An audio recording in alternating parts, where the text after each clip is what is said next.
तर मंडळींनो आम्ही आता ना एक काम होता जिममध्ये गेलेलो.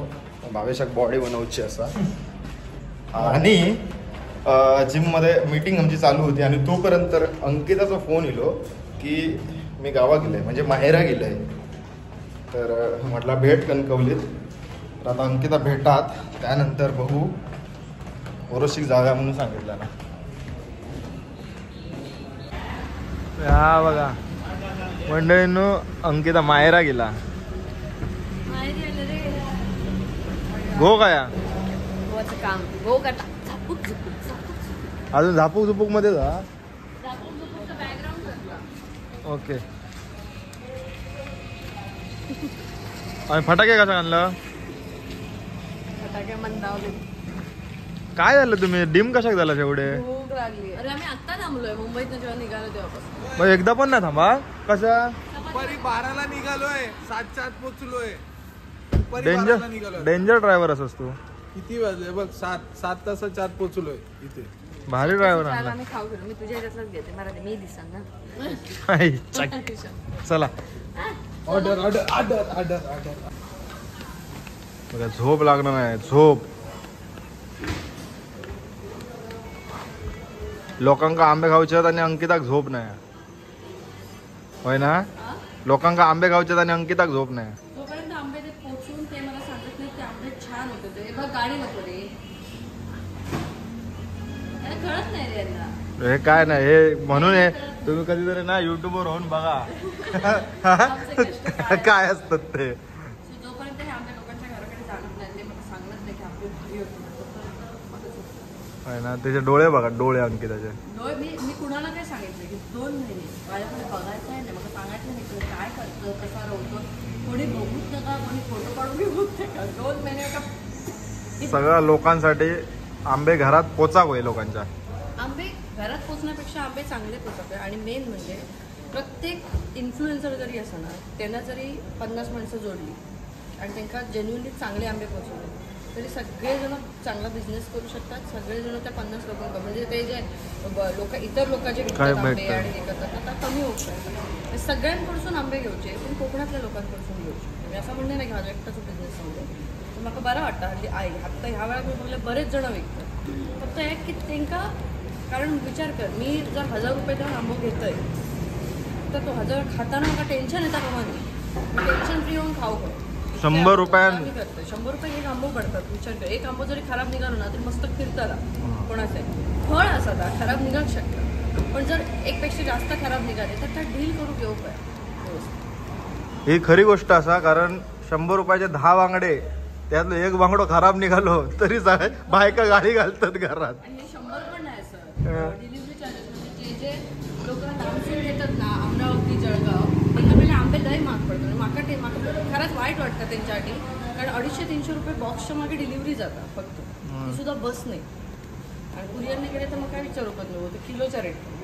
मी विचार करते की डिलिव्हरीचे चार्जेस कमी करूचे बघ शिवलच नाही आवडत. जितके होऊ शकते तितके मी कमी करतो. तर तुमका पण आंबे मागवचे असतील तर सिंधू उद्योगच्या पेज वरती जावा. तिकडे तुमका नंबर भेटतो. तुम्ही तिकडे पण मेसेज करू शकता. थांब ना आपल्याकडे डायरेक्ट घ्या स्टिकर असा ना स्टिकर वरती नंबर असा तिकडे तुम्ही कॉल मेसेज करू शकतास. पेटी तुमच्या डायरेक्ट घराकडे पोहोचवची जबाबदारी अंकिता घेता. त्याच्यात अजिबात ह्या नाही निष्काळजीपणा नाही. आता जेवसाठी नाही सॉरी म्हणजे पोटा पाण्याचा विचार करून इकडे थांबलेली आणि तरी पण आणि ह्या जा माझा चालू असा तसा सुद्धा पोटा पाण्याचा ए जमला का ए तुम्ही काय जमत त्याला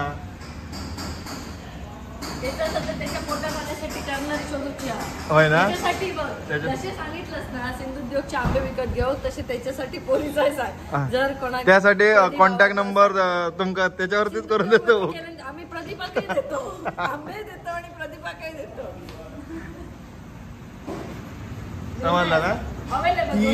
ती आणि कुणाल माझ्या लग्नाच्या पाठी एवढे लागलेत ना एवढे लागलेत नाही ना ती आणि कुणालच्या मी समजू शकते त्यांचा कशाक माहिती आहे तुझ्या डोक्याचा छप्पर जाऊ गेला आता टोपी घातल्याशिवाय पर्याय नाही तुका हा. आणि तरी तुका आणि ती आणि कुणाल म्हणजे ह्याची इच्छा नाही ह्याची इच्छा नाही अजिबात.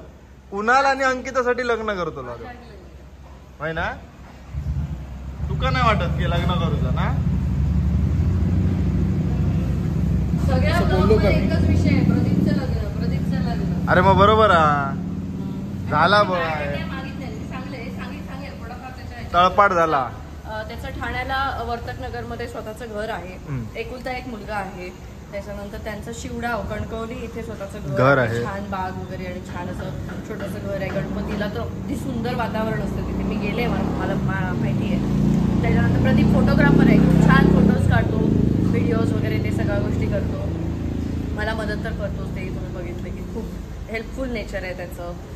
त्याच्यानंतर आईवडिलांची त्याला खूप जास्त काळजी आहे. म्हणजे ह्या एका गोष्टी खातर मी तर म्हणते कुठच्याही मुलीने त्याच्यावरती डोळे झाकून विश्वास ठेवा. कारण मी जसा ठेवला कुणावरती तर त्याला आईबाबांबद्दल खूप आहे. सो आणि त्याला 2 सख्ख्या बहिणी आहेत. त्यांची लग्न झालेली आहे, त्यांना मुलं आहेत. ती आपापल्या संसारात व्यवस्थित आहे. म्हणून काही त्रास देणार नाही. फक्त ही देऊ शकते. बस एवढं. म्हणूनच ही नंदन हा या माहिती आहे म्हणूनच कोण पोरगी येणार नाहीत की का तुझ्याकडे हा. काय रे ही नंदन असतली शेवटचं वाक्य एवढं भारी होतं ना, सगळ्यांना माहिती ही त्रास द्यायला. म्हणून तुझं लगीन होत नाही. ते तो सर ही त्रास देणार काय. भेटेल कोणतरी समजून घेणारी. असे मार फोड्या मार केस. अरे ते हेअरफॉल ते डॉक्टर काय म्हणाला माहितीये का, वेळेवर झोपत नाहीस. झोप व्यवस्थित नाही, स्ट्रेस आणि दुसरी गोष्ट कायम टोपी घालून राहतात. त्याच्यामुळे ते केस जाऊ लागले. आणि डॉक्टरने सांगितलं तू वेळेवर जेवलास, वेळेवर झोप व्यवस्थित केली ना 3 महिन्यामध्ये सगळं. मग झोपत का नाही तू. कायम तो तुझ्या बरोबरच असता काय गो हा. तू बघितलंयस ना, तुला अनुभव आहे असं सांगतो. हो पण काल रात्री कुठे गेला होतास ते सांगितलं. काल रात्री म्हणजे काय आलो 12:30. कॅमेरा बंद करू 12 12:30ला घरी आलो. 12च्या दरम्यान ना. कुठे गेला होता. जेवण ठेव म्हणून सांगितलेलं. जेवण ठेवलं होतं पण आला नाही जेवायला.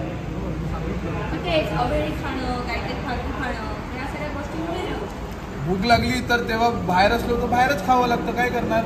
मग तेव्हा जे भेटेल ते. रात्री 2 वाजता येता भूक लागली काय करायचं. मग काय रस्त्यावरचं चायनीज, मग भुर्जी पाव, अंडा पाव. नाही माझ्या कार मध्ये ना मी असं ते एक छोटं किचन बनवून होतो. अजूनही तुझ्या तोंडात तुम्ही वाक्य ऐकत नाही की बाबा अंकिता ये चायनीज खाऊ घालतोय काही एक बोलत नाही. अरे लग्न झालं आता. आत्ता झालं कायम येत राहला का तुम्हीच म्हणताला. काय वेळा आता लगीन झाला आता तरी जर काही येत राहतं म्हणताला. 2 वेळा येईल. मग 2-3 वेळा असतात. आता बोलव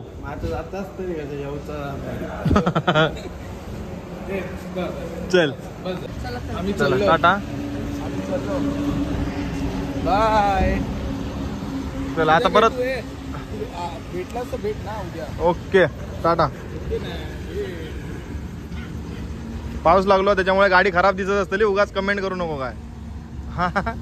उद्या भेट.